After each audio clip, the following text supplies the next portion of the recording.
Hello, I'm Evangelist David L. Sutton, and this video is in response to a buddy of mine, Andrew, and he makes this statement, I quote, "Your God is petty and does not display to me a significant amount of foresight." He also goes on to say in another response, quote, "I am totally scripturally literate." Okay. Quite a while back, I asked an uncle of mine to buy me a Bible because I thought I would be shipped out to Vietnam. I wanted one of those little pocket testaments. Back in the day, they came with steel covers, and a lot of us used to stick them inside our jackets to keep bullets from going through. My uncle bought me a full-size Bible. This is my Bible. He bought me this Bible in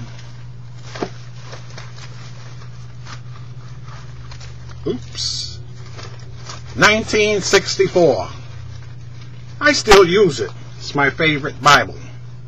I know I need another one, but I still use it. 45 years.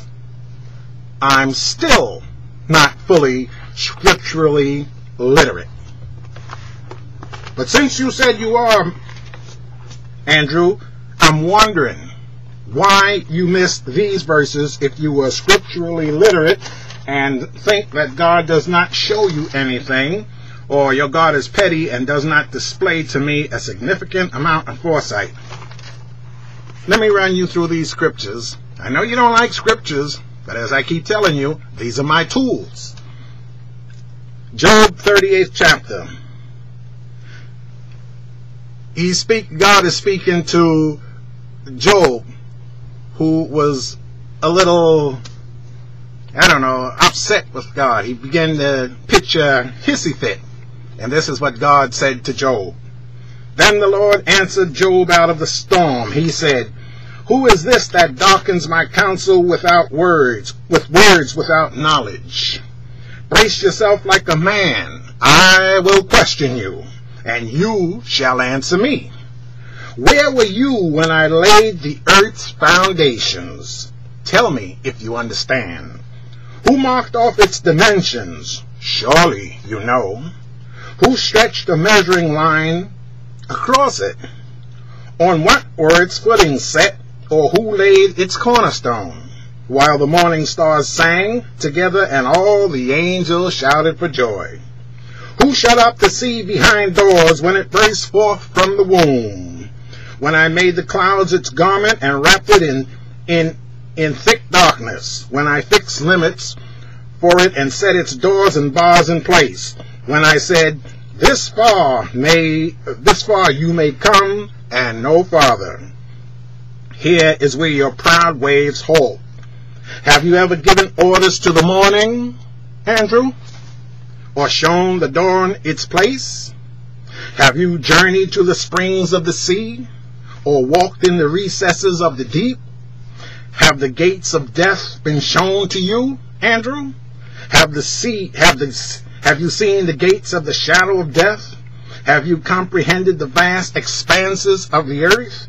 Tell me, if you know all this, what is the way to the abode of light, and where does darkness reside?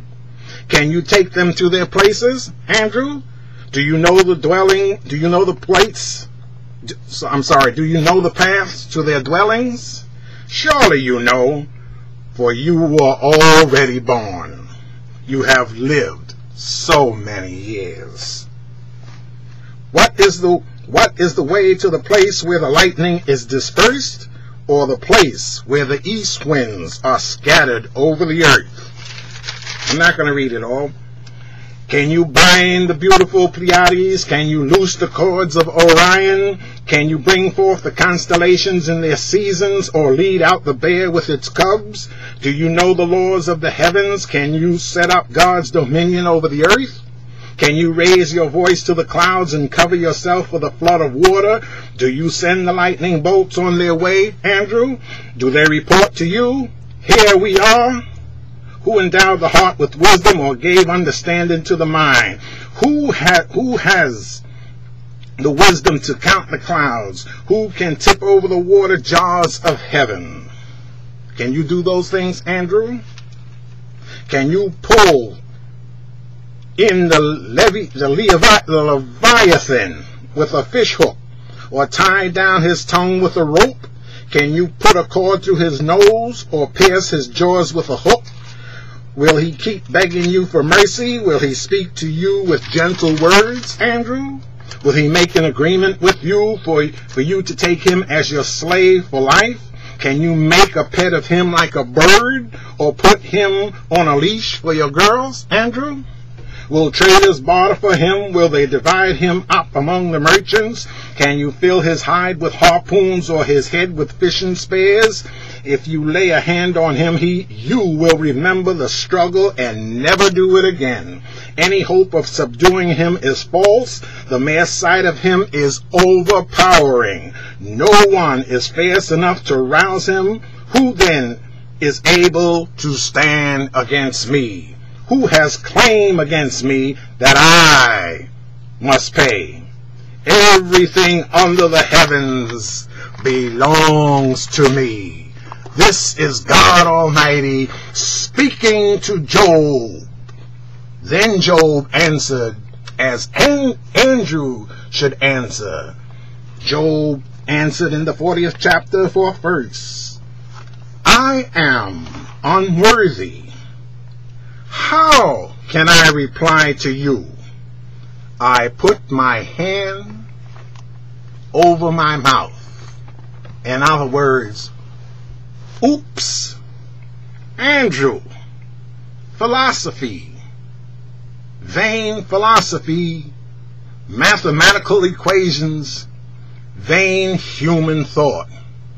Where were you when the Almighty stretched the heavens out? Where were you when he covered the earth with water and sent the mountains up to the heavens? Andrew, please, Andrew,